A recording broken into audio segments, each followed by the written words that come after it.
The seductive software package of Celebration, a program made compatible for input on major terminals, user-friendly and designed to ensure satisfaction.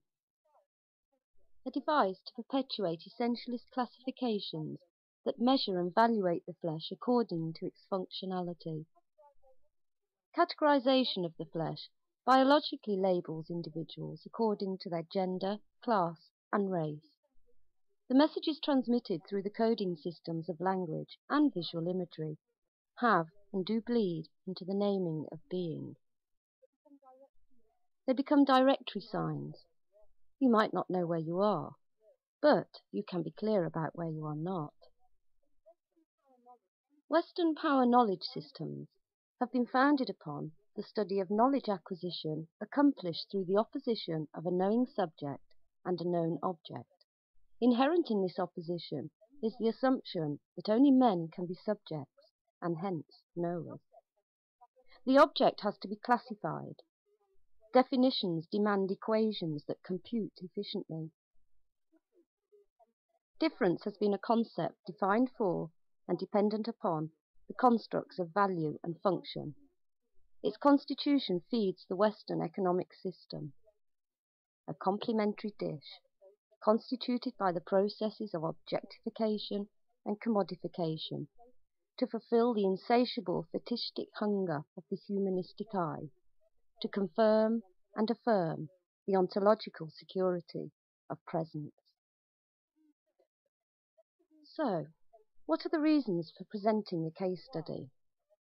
Why, and what is the format of a case study? This organisation of fragmented information in order to assemble a coherent factual whole. An academic mode of research that commodifies the process of exploration, observation and commentation, utilising the security of grammatical tools to ensure universal accessibility. Magnification tactics that demand the preservation of discourses continue to inoculate, anaesthetise and customise the flesh to form a stylised whole that performs efficiently. The technique of editing requires constant observation and acute attention when inserting the sliced and cut sequences of time and motion in order to record documentation of the narrative titled Experience. What is fact and what is fiction? Truth is a variable product. Contemporary philosophies voiced by individual others could have the power to disturb the architectural compositions erected around the domains of knowledge, if celebration of a universal essence can be resisted. Can the other be rethought if the discourse that defines it is interrupted? But diversification is a strategic procedure. Being, although dispersed, seeks to globally affirm its presence by utilising tactics that initially threaten to smash the looking glass. The voices of individual others can be compressed into a coherent, collective whole. There is a danger, though, that current debates surrounding difference conceal Britain's historical problematic legacy of class, an unfashionable concept today, but one that is difficult to ignore, especially here in a city founded upon the erection of so many council estates, built to accommodate and secure an endless resource of flesh, to fill and satiate the globe with mechanical mobile wonders. The foundations of our social structure are still firmly rooted in the presence of a monarch and the supremacy of a god, singular deities. The instigation of moral codes for a collective mass ensured historical lack of interest and access to the anthropocentric power and knowledge systems that are the foundation stones of Western society's infrastructure. Education is an expensive procedure. But technology now enables global access to information. But what is being transmitted? Why? And who benefits? We in the West chose, though I don't remember being consulted, do you? A rate of exchange between body, action, time and space, compounded on the philosophy If it doesn't hurt, it doesn't work. To secure an extraction of thanks from satisfied flesh. Sometimes the flesh needs to rest. Permits are issued by contractual agreement that offer relaxation and respite for weary limbs. Little holidays are permissible, founded upon the theory of happiness, an inane concept, but highly commercial when marketed as tourism. Over the past few decades, artistic concerns have aimed to challenge Greenbergian concepts of modernism by the pluralism advocated by postmodernism, on the pretext that plurality offers spaces to those previously classified subject-less. But its demands of obsessive self-observation, strict notation, repeats the language of the confessional. The process rules, okay. The equational similarities of international capital and contemporary art practice utilize interacting advertising jargonese. Michel Foucault argued that the individual, constituted through the discourse of power knowledge and the ideological configuration of the body, perpetuates its identification and epistemological essentialism.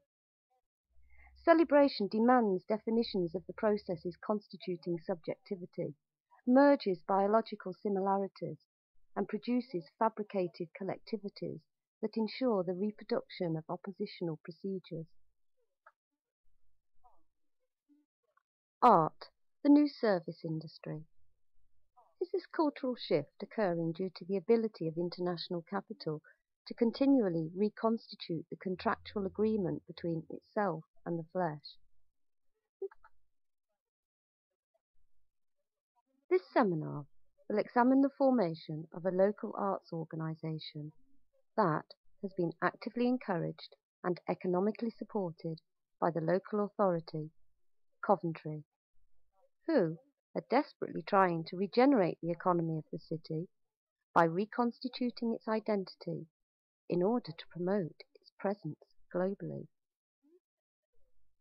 We need to explore time and space, Coventry, to question how the past can become the future, to explore the collision between need and resistance, to observe the insistent flow of capital, examine how and why it saturates the strategy of celebration, and to note how local arts practice, flooded with Boysian ideals regarding social sculpture, produces an intoxicating, or rather a toxic, Bauhaus utopianism when incestuously woven into the local authorities' ambitions for the city's financial regeneration. To note how the terminology of art and capitalism converge, become immersed with one another under the guise of alternative practice. Although initially a small town, since the turn of this century, Coventry has grown from a small child nourished on a basic diet of the Protestant work ethos and the opportunities engineered by imperialistic trade routes. A hierarchical work structure operated.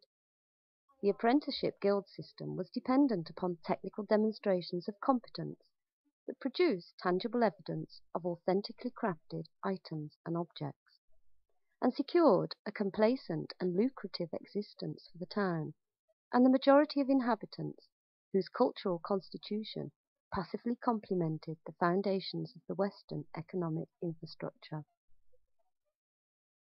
The survival tactics of diversification. By the end of the 19th century, the decline of the ribbon industry meant the small town had to consider diversifying its resources. Mechanical innovations at the turn of the century extended the static dialogue offered by the loom, challenged the limitation transmitted by the watch, and offered kinetic stimulations to the body, space, and time. Constructions of 2 and 4 wheels thrived in the Lambrithian complex that was the town centre, and became a magnet for those fascinated or horrified by the possibilities offered by modernity. The flow of capital settled into pools of production to ensure that the needs of global accessibility were efficiently catered for. The import of labour and extension of the two-way dialogue between producer and product, mind and machine, to that of concentrated assemblage, intensified procedures for extracting energy from flesh by negotiating the process of time. The town exploded into a multinational city, with the abrasive mixture of craft skills resentfully rubbing against an immigrant influx whose loyalty remained elsewhere. A commodity infrastructure developed that sheltered, fed, and nourished a commodity culture, with an education system suitably geared to align with the reciprocal hunger of industrialized flesh. Social reformists have always recognized that negotiations dependent upon physically activating the flesh need to first ensure it is comfortably sheltered and fed. Charitable deeds, moralistic incantations conceal the self-satisfaction of masturbatory practices. Marx's concepts surrounding exchange value provided a simplistic political platform that utilized oppositional tactics. And many trade union leaders penetrated local government to provide the stylistic starkness of black and white, until Thatcherism introduced the tonal dimensions of grey and overtly revealed that exploitation has always been a two-way process. It's only its description that changes. The survival tactics of diversification. Capital's invention of cyberspace ensures the dimensions of time and space are no longer relevant. What can Coventry offer to those who travel on global highways forged by and for the easy flow of mathematical permutations that exert worldwide power? Tactics have to be devised to 1. Attract new technology, 2. To retrain or contain an existing labour force to complement technology's new procedures, and 3. Promote a comfortable environment that offers diverse leisure and entertainment activities to a sophisticated labour force. Seducing advertisements promising lucrative opportunities for relocation need to promote the past in order to pursue the future. In May 1990, the Unitary Development Plan 1988 to 2001 was issued for public consultation by the Economic and Planning Department of Coventry City Council. This draft document outlined the Council's intentions for the city's economic regeneration and stated 3 fundamental guiding objectives for its vision of Coventry's future. Quote, 1. Economic regeneration. To strengthen and diversify the economic base of the city, to maximise the benefits for its people, and above all, to create jobs and to protect jobs. 2. Reduction of social polarisation. To develop policies by which the city can enable its communities to overcome the powerlessness, discrimination and deprivation generated by social polarisation. 3. Environmental improvement. To achieve and maintain a high quality of physical environment throughout Coventry, not only for its own sake, but principally to sustain the attraction of the city as a place in which to live, work, play, invest and visit. Unquote. A proliferation of cascading flower baskets adorn mock Victorian streetlights. No doubt some skilled craft worker was thankful for the contract, and the colours of nature delight the eye. In December 1988, the Council's Leisure Services Department commissioned an audit of arts activity in Coventry from Systematics, an arts and leisure research and consultancy group. Systematics identified the specific problems of the area and offered possible solutions. Quote, the erosion of manufacturing has forced Coventry to look to new sources of production and employment. Tourism, cultural industries as future growth industries would enable the diversification of skills, encourage leisure opportunities, while also helping to create an attractive environment and a sense of community loyalty. Unquote. Among the many considerations of the UDP were plans to reconstitute the image of the city centre. Quote, overall, culture, leisure recreation and tourism policy. A more diverse range of facilities will be promoted to cater for cultural, leisure, recreation and tourism activities which will attract more people into the city centre." Unquote. Quote, "The city centre has not been a major venue for cultural and other recreational activity, despite having many advantages such as the compactness of the city's built-up area, leading to easy rapid access to it for residents, and visitor attractions such as the cathedral, its historic environment, and the Museum of British Road Transport. As a result, there is a need to broaden the choices people have when coming into the city centre, so that they come more often and stay longer. In short, to offer people a better choice. To achieve this, it will be necessary to make the city centre a more attractive place to be, and particularly in the evening and at night.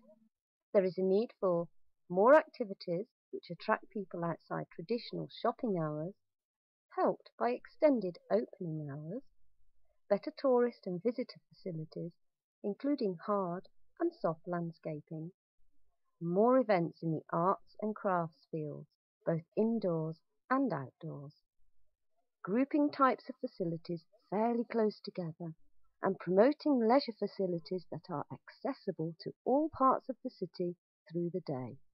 Unquote. The genre performance has revealed the fine line between positing propositions and providing entertainment. The spectacle is formulated to satisfy the hunger of the gaze. Long-term planning included suggestions for concentrating on developing specialist facilities. Quote, "A cultural quarter centred on Belgrade Square. The development of groups of related facilities for cultural, leisure, recreation and tourism activities will be promoted within the central area." Unquote. Art and leisure. Blood Brothers, a therapeutic pact of friendship, now requiring the provision of a suitable place in which to play. Elation or alarm that culture can be so easily fabricated. In April 1990, Coventry City Council produced an arts policy and a statement of intent that was consistent with the council's policy for leisure.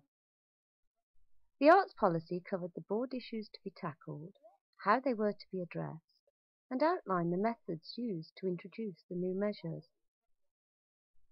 Priorities for the annual budget included funding projects specifically aimed at targeting marginalised groups, encouraging celebratory community arts initiatives, compiling a database cataloguing skills and resources to broaden people's choice of leisure services and training. What does the jargon mean in practice? What does it succeed in achieving? An identity for the city to proclaim its presence internationally as a tidy collective whole? Art to enhance the environment. Arts and craft activities, demonstrations of technical expertise, to decorate, raise the profile of the city, to sell it as an attractive proposition on the tourist map. A complementary relationship for those inoculated with methodologies that accept phallocentric ideologies. Mentioned in the arts audit by Systematic was Art Exchange, an organisation formed in May 1989 after negotiating independence from Coventry Resources and Information Services, CRIS, a 13-year-old print resource with community arts section based in Spon End. CRIS had been directly funded by West Midlands Arts and had no regular funding from Coventry City Council. This arrangement continued for Art Exchange, who received £20,000 per annum direct from West Midlands Arts. In October 1989, for the first time a full-time coordinator was appointed. The other members of the management committee were local councillors. The activities and priorities of the organisation were reviewed, taking it from a general community arts organisation to an organisation specialising in community arts through visual arts practice. An emphasis on the visual, a Cartesian reference point that needs to fix upon the embodiment of a presence, is a life insurance policy for maintaining ontological security and proclaiming the illusion of identity. Postmodern strategies that advocate politics of visibility align with the diversification strategies that engineer economic growth. Process's incestuous relationship with capital massages the shift from the product to the service industry. With a philosophical agenda influenced by Owen Kelly, combined with Boycean notions of creativity, the organisation compiled a database of artists and their particular skills in order to place them as facilitators in community group situations to cater and service needs and wants, and promoted a mode of practice that has been influential towards defining the specific role and function of art within the locale. The role of the facilitator, advocated by Owen Kelly, was originally based on political activism. However, could demystification policies now be aligned to the insidious subtext of visibility politics? Practice was craft-orientated, a reliance on transmitting techniques to specific groups, facilitated by a technically skilled arts practitioner to construct artworks interpreting a collective concern. Simplistic strategies reminiscent of Wolfie Smith, power to the people, demystification of technical processes, collective creativity, are patronizing jargon and make no attempt to deconstruct the dynamics that constitute power knowledge systems. Utilitarian pragmatics, spiritual ideologies copulate to spawn bastardized forms that vomit supremacy of being or moralistic social content. Does an agenda of accessibility encourage banality? Who or what dictates that action precipitates ideas?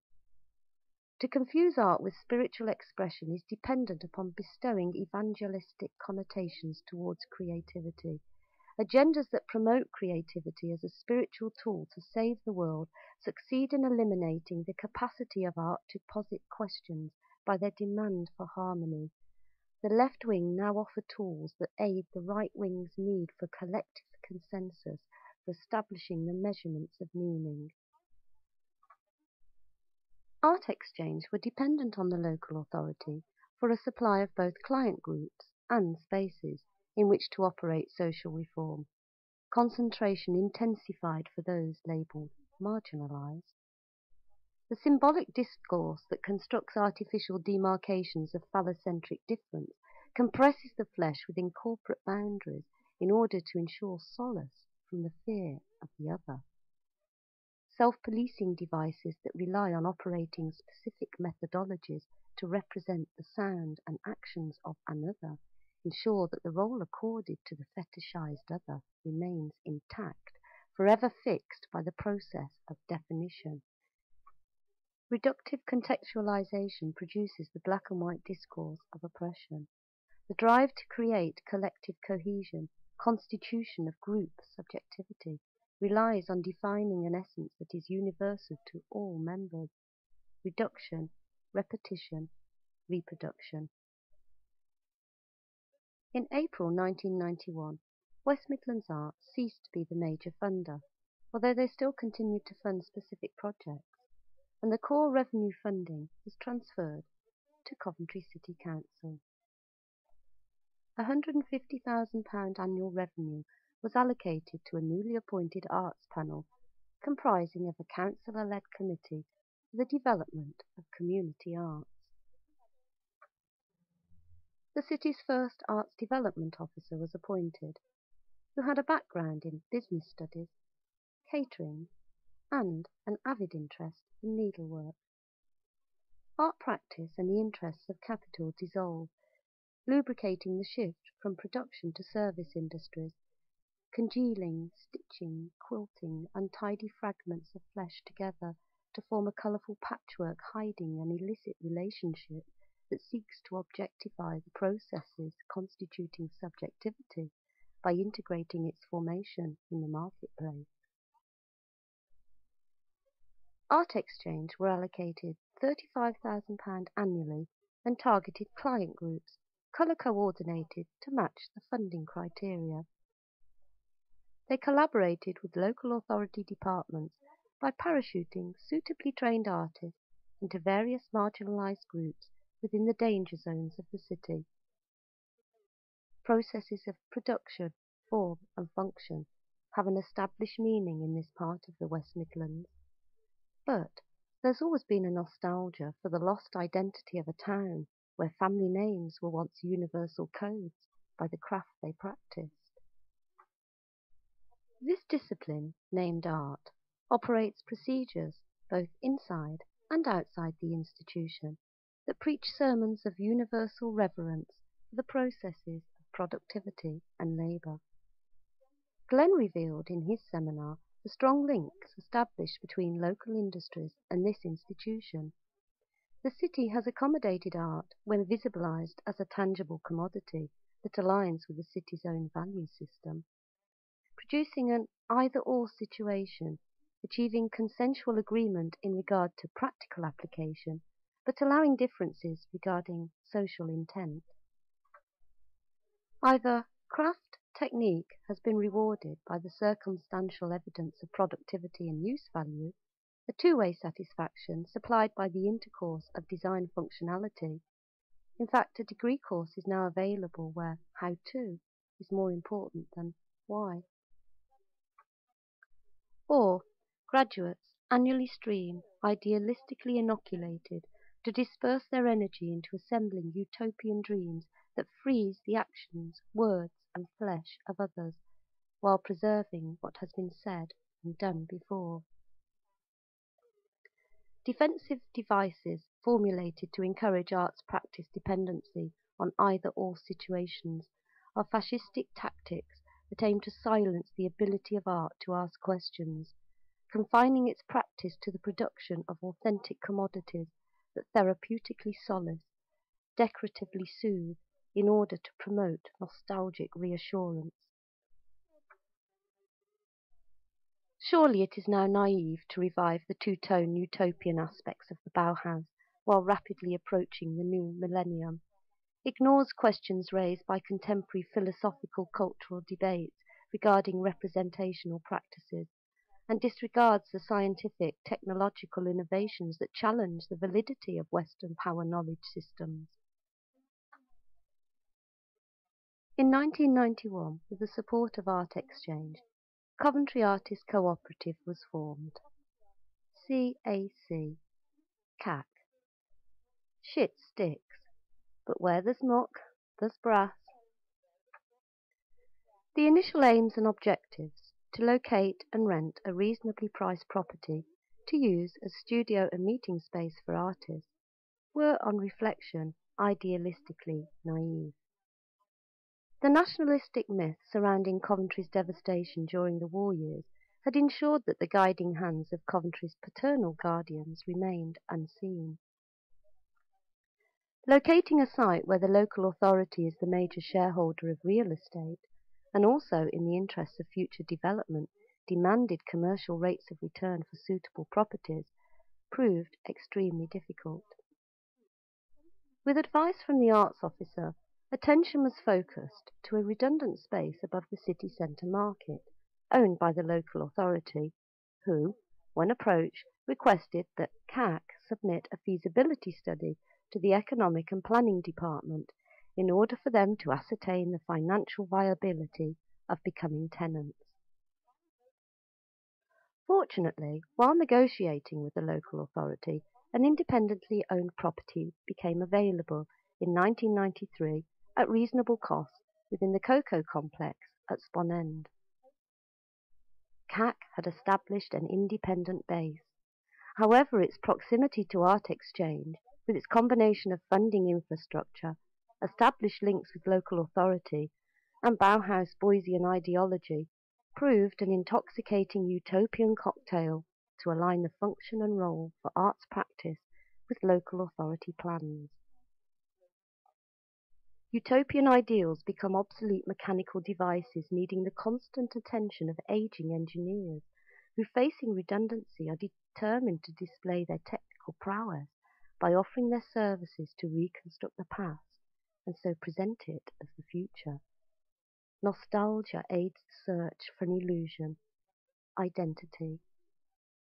Networks that rely on insular dialogues ultimately protect their own interests. In 1993, Coventry City Council offered the premises at Lower Holyhead Road, now named Art Space, to CAC on a 3-year subsidised lease. The site is located within the proposed zone for the development and support of cultural industries. It had previously been a youth club for Afro-Caribbeans within the jurisdiction of Community Education Department, and although bitterly contested by this group at the time, the premises were finally closed on the grounds of health and safety. There are subjectivities and subjectivities. Zoning ensures that they occupy designated spaces. Middle-class liberalism is so caring, it will provide appropriate workshops, eventually. The facade of social reform becomes an excellent camouflage for concealing the needs of humanistic principles and utopian dreams. To monitor the repetitious beating of transplanted organs continues. A token will be located, injected, and inserted to replace the demand for substances taken but not taxed. A condition of the lease being offered was for CAC to accept the responsibility of another organisation as a subtenant, Positive Image, who had successfully exploited the funding available for transmitting skills to marginalised groups, and with an annual revenue of £10,000 per annum, provided vocational courses, but had never managed to sustain a working relationship with previous landlords, or establish a critical stance for their practice. A black and white agenda of voyeurs and victims. CAC were confronted with the issues of responsibility, accountability. The language and actions began to move within the rotating sphere that constitutes the global economy. Cohabitation of cultural industries, a procedure of efficiency. After the initial 3 years, the lease will be reviewed, and no doubt, as the local authorities' rigid policy for ensuring that commercial rates are paid for properties that are not specifically for domestic habitation, the filtering circulation system of art, artists, commodity, and commercial development will be leak-free. Coinciding with the offer of Lower Holyhead Road, Art Exchange funding was cut to £25,000 per annum. This meant reducing the posts of the 2 full-time workers by 50%. Both left their posts, which left a part-time worker, inexperienced in administrating arts projects, on a 6-week contract, in charge of 2 major projects that still had secure funding. The distribution of resources is always dependent upon negotiating the relationships of exchange. CAC members involved with these projects began to help voluntarily in order to fulfil their obligations. One, to complete the women's site sculpture within the Memorial Park in Coventry, that, due to the political situation, was allowed to extend the normal budget allocated for local projects, and 2, a ceramic plaque project at the Torrington Day Centre. 2 other projects had been initiated that were independently funded. 1, an environmental project at Wood End, in liaison with various local authority departments, and 2, a project with Warwick University Biological Science Department that aimed to explore the historical divide between the arts and sciences. The first project had lucrative social appeal, a multi-pronged activity that fulfilled many needs, improving the local environment, instigating a sense of place, creating responsibility for the inhabitants by occupying the redundant flesh by hands-on physical experience, fulfilling the work ethos. The second project was far more problematic, a collaboration with women scientists at Warwick University that intended to offer a series of experimental workshops for women to explore via a theme, the body, the historically constructed divide between the disciplines art and science. Nature and culture clash. Capital investment in the former helps to redefine the latter. Questions are noisy disturbances in the areas nominated for sedation. By 1994, Coventry City Council offered CAC another unused premise, a detached country residence, complete with lake, within Coombe Park, for an unspecified length of time on a caretaker lease agreement. In 3 years, CAC had secured 3 sites for arts practitioners with the support of the local authority, and were in a position to offer approximately 16 studio spaces, with the future potential to offer more once the interest had evaporated concerning the site at Lower Holyhead Road, and the 2 redundant floors could be refurbished and become operable. An efficient distribution system, dependent upon developing a viable and functional community of artists to aid and abet presenting Coventry as an attractive theme park to relocate the production workers of a technological future not limited to time and space. In 1994, an alchemical marriage was arranged between Art Exchange and CAC, with the blessing of Coventry City Council's Arts Panel, who provided a dowry of £20,000 per annum. Incest. It's always been a family game. Alchemy, the pseudoscience of the 90s, an oppositional reaction to the rationalized discipline that has investigated the material existence of the globe. However, the chemical reactions of alchemy reside in dualistic valuations that confer supremacy to the phallus, and so are incapable of constructively challenging the linear perspective that has validated anthropocentric knowledge. It's interesting to note the differential between 1989, £21,000, to 1994, £20,000, for administrating and project funding. The desire of utopian dreams to celebrate presence produces competitive rates. Artists have always operated within a system that negotiates the distribution of resources. However, it is important and vital to question this relationship in contemporary society to ensure that the exploitation procedures and power mechanisms of capital are constantly challenged. Foucault has revealed how power operates. It is not an oppressive nuclear cloud residing above our heads, but rather a continual inoculation program that, once inserted into the bloodstream, activates and motivates the body in time and space. It is important for each artist to critique their practice, to be aware of the philosophical foundations that have bestowed value and meaning on the methodologies they adopt and employ. If art practitioners are not prepared to question the discipline they engage in, art is in the danger of becoming just another service industry. At present, however, the role and function of artists in this locale is being identified. Plugging them into the connection points of various local authority departments and communities, it is now possible to use their energy to transmit and illuminate the city and its citizens in a totalizing, blinding light of glorification that celebrates the presence of Coventry's newly constituted identity. It's so good to live in Coventry.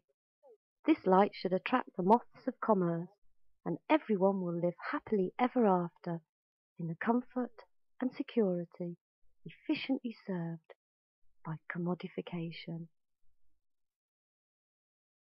Pause.